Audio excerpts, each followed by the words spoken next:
Hi and welcome to Modern Green Goddess. I'm Kai Washington, pro makeup artist and green beauty enthusiast. And today we're going to talk about the top 3 things you need to do to get your skin in shape for fall and winter. Get rid of all the damage we've done from summer and get glowing. So if you're ready to see what those things are, then keep watching. So the first thing, which I find is probably the most important thing, is to exfoliate. There's lots of different ways to exfoliate. I'm going to show you my top 2.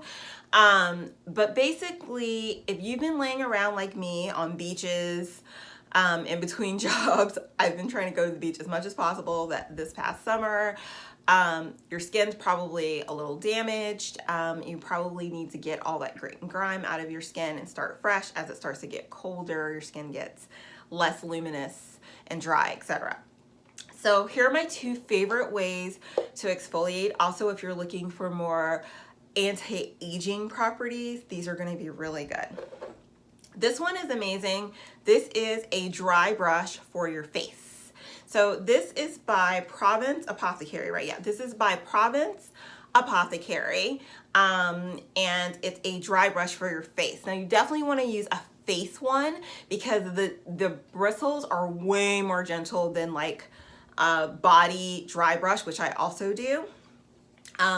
I like to do this 1 to 2 times a week. I'm really sensitive and I had been using a lot of physical face scrubs in the past, but I've just found that my skin responds better to something like this. So also, like, it's a really good thing to do in the morning for me. So I just find it better that if I give myself a really good cleanse and treatment at night, and then in the morning I dry brush and then go ahead and tone my face and everything, that I get the best result.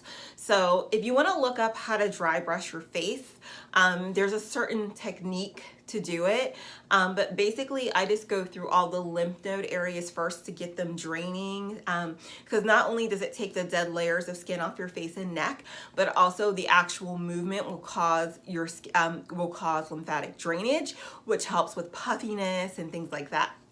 So I dry brush these areas, and then if I dry brush anywhere on my face, I push it back down to the lymph node area, kind of like if you use a gua sha plate, similar to that. And then I also kind of circular motion after that. So anyways, I highly recommend this. It's really, really good if you have sensitive skin or just want a good alternative. This is also more cost effective.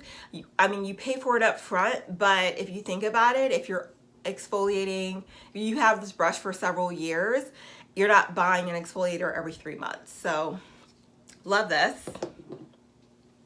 My second way to exfoliate is to chemically exfoliate. Again, with my sensitive skin and also with my anti-aging needs, I've just found that having a chemical exfoliant, which is more of like an acid-based thing, has been more effective and also less irritating than physically rubbing scrub on my face. So I'm just not doing that much anymore.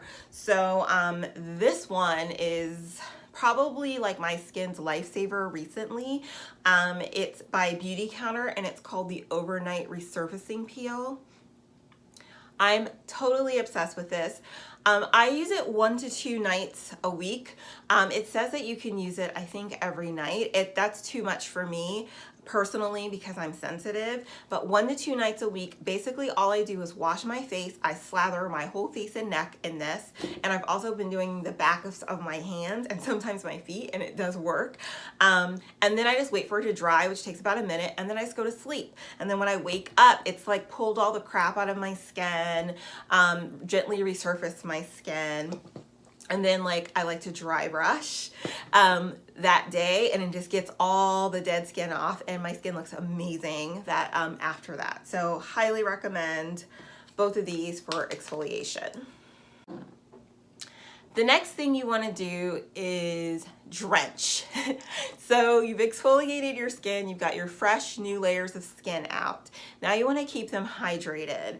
You want to be really careful about using just any old serum, moisturizer, toner on your skin when it's starting to get dry out, because you want to hold in real moisture, not like something that has like mineral oil or things in it. It's not really going to hydrate the skin. It's just going to create a barrier. So one of my favorite things to do, I use for that is some sort of facial mist. This one is definitely my favorite. If you know me personally, you know how much I'm obsessed with this. This is from Beautycounter and it's the Nourishing Rosewater Mist. And it has rose water, it has orange oil, and a couple of other ingredients. So it not only hydrates because of the rose, but orange oil helps balance your oil. So if you're like me and you're like more normal to oily, this really helps. So basically, after I freshly exfoliate my skin, I like to shake this up really good and do a couple of sprays. And then while my skin is damp, I like to add my hydration. I just find that that works the best for me. Everything sinks right in, and I can also use less product, which is good for someone like me who is prone to clogged pores. So I really like this. And then once I have the rose water mist on my skin, I will use some sort of serum to hydrate the skin and also let the anti-aging, you know, properties work their magic. So I really do like the Beautycounter #2 plumping oil. That is one that's in my heavy rotation. And right now I'm currently using this one as well from Lil Fox. It's the Prickly Pear Illuminating Tourmaline Infused Beauty Nectar. It's a long name. This smells freaking incredible. If you don't like jasmine though, you're gonna hate this, but I love jasmine, and it's like very strongly scented with jasmine, but it also has frankincense and pine and all the stuff that I love in one bottle. But it makes your skin feel so smooth, hydrated, makes it really plump. I just got this from my Beauty Heroes box and I'm a big fan. So step 2, drench. Step 3, this will be no surprise again if you know me, is to highlight. So highlighter to me is the secret to your skin looking very youthful, healthy, and glowy. But you don't want to use just any highlight. You want to use something like what I have on now that just looks like you're naturally glowing, not that you have a lot of glitter or sparkle on your face. Also, if you're over 30, I feel like that can age you because the little sparkles and flecks get stuck in your lines, and that's not a good situation. So I like to use a cream highlight. That is my personal favorite way to highlight my skin because I feel like it just looks like glow. And where I like to put the highlight is right on the tops of my cheekbones. I do the crevice of my nose, not my whole nose, but just the crevice of my nose to illuminate light there, and right above my lip for fullness, even though I don't need it, but I just, you know, I'm team full lips.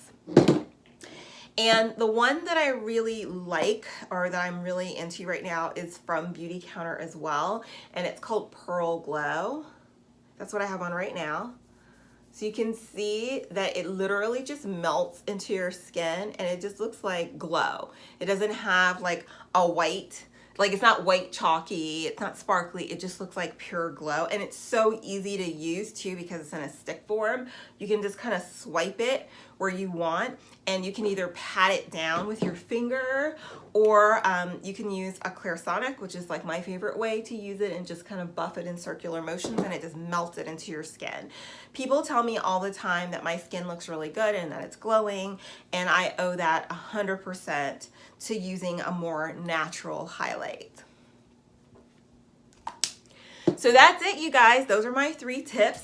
Please like this video and subscribe to my channel and hit the notification button. If you think this will be useful to a friend, please share it, and I'll catch you next time. Bye.